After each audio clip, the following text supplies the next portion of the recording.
This case takes place in the United Kingdom in May of 2012. Hannah Windsor was a 17-year-old girl who was from Birkenhead. Hannah had a rather troubled upbringing.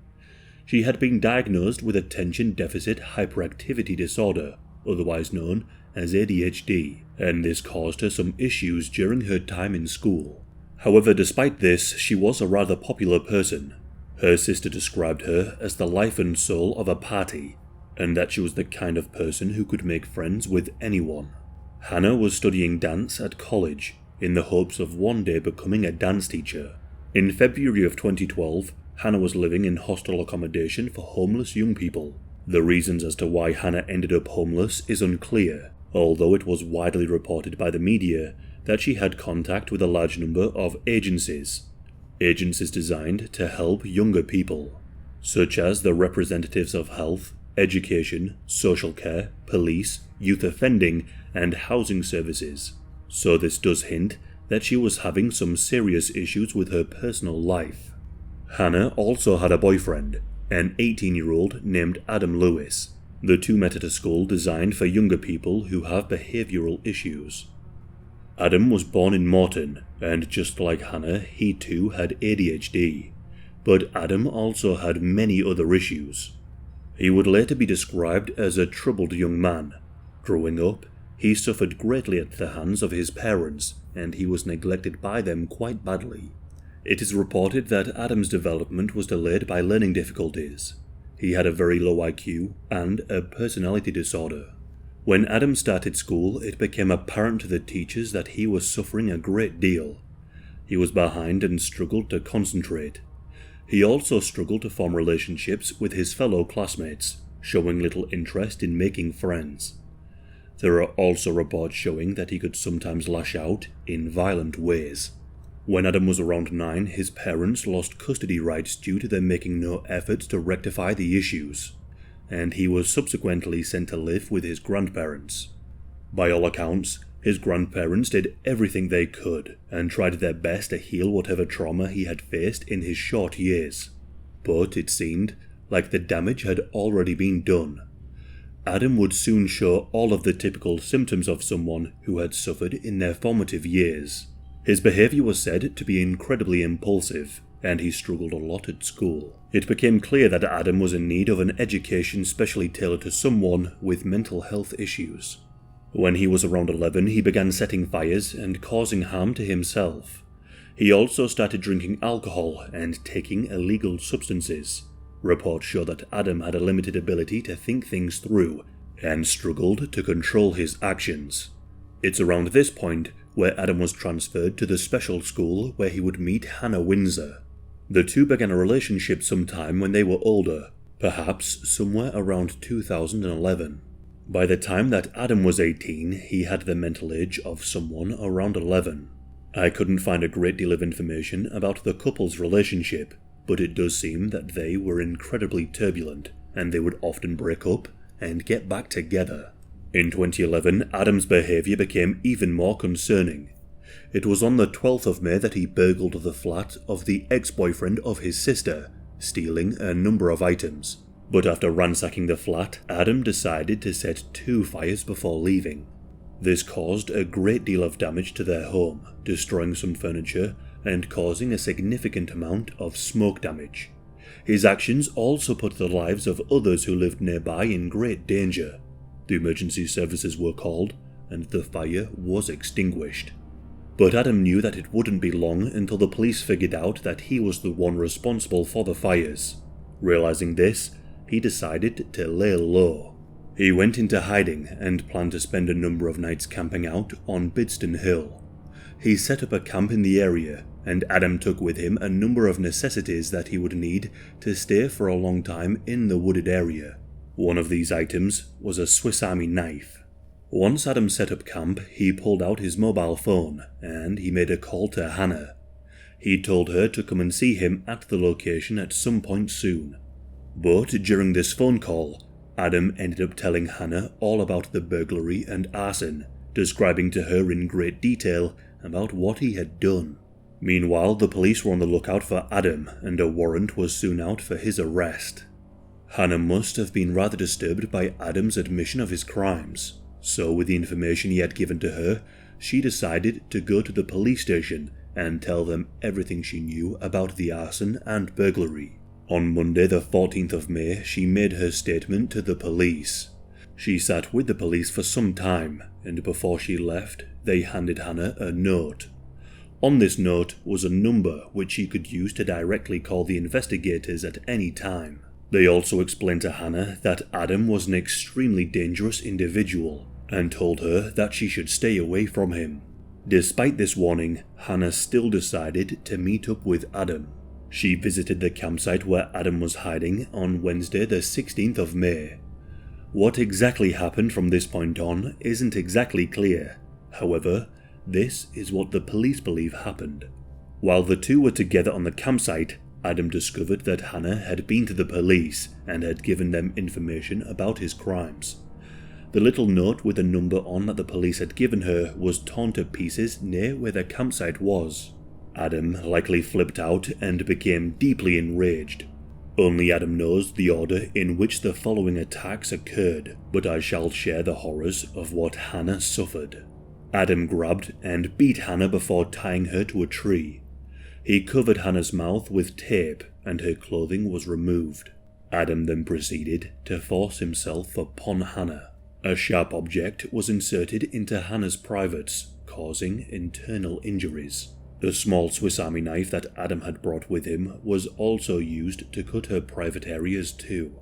The knife was also dragged along her body, causing horrific injuries, mainly to her breasts. He also plunged the blade deeply into Hannah's thigh. With the knife still lodged in her thigh, Adam dragged the knife down all the way to her knee. All of this was done whilst Hannah was still very much alive, and caused a massive amount of blood loss and unbearable pain. After hours of torment, Adam then used a cord he had brought with him to tie around Hannah's neck. He then strangled her to death. The cause of death for Hannah is due to the blood loss and or strangulation. It isn't clear which killed her first. Adam tormented Hannah for a considerable amount of time. The horror she must have experienced is truly unthinkable. After Adam was sure that Hannah was dead, he removed the restraints that held her to the tree, and he covered her body with twigs, branches, soil, and leaves. According to official court documents, Adam woke up the following morning and spotted a man who was walking in the area in which he was camping. Adam approached this man and asked him a rather sinister question. He asked what kind of punishment would someone of his age receive for murdering someone. The full conversation Adam shared with the man in question was not fleshed out. However, I can imagine that he would have been rather taken aback. On the 18th of May, 2 days after being killed, Hannah was reported missing to the police. On this very same day, Adam was located by the authorities. He was found sleeping rough at a railway station. An officer then conducted a search of the police national computer database, which revealed that he was wanted for burglary and arson. Adam was arrested. The shoes that Adam was wearing when he was arrested were shoes that were stolen during the burglary and arson attack, and they were covered in Hannah's blood. However, the police never picked up on this, and he was quickly released on bail after the authorities deemed him safe to be put back into society while he awaited trial. But whilst he was on bail, Adam came clean about what he had done. He went and spoke with his sister and confided in her, telling her about the brutal and sadistic murder he had just carried out days before. Adam's sister was of course absolutely horrified. She immediately went and told their grandparents about what she had just discovered. Adam's grandparents, despite being deeply sickened, wasted no time, and they called the police just moments after being told. The police came and arrested Adam. He was told to confess and showed the authorities where her body was located. It was on the 19th of May that Hannah's body was finally found. Those who were working on the case were horrified by the condition of Hannah's body. It was obvious just by looking at her that she had suffered extreme and prolonged torture. The news of such a disturbing crime swept through the community. A funeral and vigil was held for Hannah, where it became apparent how popular of a person she really was. Over 200 people, many wearing Hannah's favourite colour pink, attended her funeral in June. Adam was questioned as to why he killed Hannah in such a vile way. Adam told the police that Hannah had slapped him, and this caused him to become angry and lash out. He tried to absolve himself of all responsibility, and tried to claim that he was acting in some kind of self-defense. Although Adam had absolutely no marks on his body or face, which showed that Hannah had attacked him like he claimed. The police then asked a logical question. Even if she did hit him, why did he decide to torture Hannah for a prolonged period of time? Why didn't he just push her away or subdue her?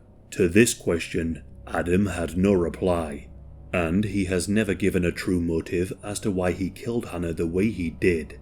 However, when the police combed the area for clues, they found the piece of paper that Hannah had received from the police with their phone number, which hinted that Adam found it and felt betrayed, torturing her for revenge. Moments of CCTV footage was shared by the media following the news of Hannah's death. In this chilling footage, she can be seen walking. These were the last moments of Hannah's life. Only minutes later, she was tied to the tree. As the legal proceedings began, Adam was allowed to make a plea. He pleaded not guilty to murder, but guilty to manslaughter. Although likely due to advice from his lawyers, he soon entered a guilty plea. Adam's mental state was evaluated by professionals. A doctor concluded that he had a mild learning difficulty and a personality disorder. He also realized that Adam had little to no care for the feelings of other people. Although Adam changed his plea to guilty, he said he couldn't remember most of what happened because he blacked out. However, many believe that Adam is lying and that he remembers exactly what he did. Due to Adam pleading guilty, a trial didn't have to go ahead, saving Hannah's family from having to sit through and see photographs of the crime scene and of Hannah's body. During the sentencing, the judge read out a statement they prepared. It said that whilst the judge read out the statement, Adam showed no emotion and no interest in what was being said. Here is what the judge read out. Adam Lewis, this was a prolonged, merciless and terrible attack, which must have been agonizingly painful for Hannah Windsor before she died. You have not given any explanation for what you did. You say she hit you, but even if she had, this does not begin to explain why you made her suffer as you did. Clearly, you had a sexual motive in cutting her breasts and her privates. Only you know exactly what you did to Hannah and in what order you did it. It is, however, clear that you deliberately inflicted cruel injuries upon her which must have caused immense pain and suffering. You tied Hannah to a tree and covered her mouth with tape. You forcibly penetrated her and caused her bruising and tearing. You cut into the outer lips of her privates, another unusual injury which you must have done deliberately. You dragged a knife across her body and stabbed her body a number of times. You stabbed her through the inside of the leg all the way down to the knee, causing damage to the arteries and internal bleeding. And you did this while Hannah was still alive. The thought of Adam sitting and hearing this in court and showing absolutely no remorse is unbelievably chilling. Adam was sentenced to life in prison with a minimum term of 22 years in jail. The sentence in which Adam Lewis received will likely anger many viewers. 22 years for such a barbaric crime doesn't even feel fair. Hannah was just 17 and had her whole life in front of her. However, the judge highlighted the two features of the life sentence. The first feature is that he will not automatically be released once he has completed the minimum term of 22 years. This will be decided by a parole board when his sentence is up, as to whether it is yet safe to allow his release. The second is that even when he is released on license, the life sentence will not come to an end. He will have to obey the conditions of his license for the rest of his life. If at any point Adam is to reoffend, the state has the power to recall him to prison to continue serving the life sentence for as long as may be necessary. Many hope that for the sake of the public and for justice for Hannah, Adam will remain in prison for the rest of his life.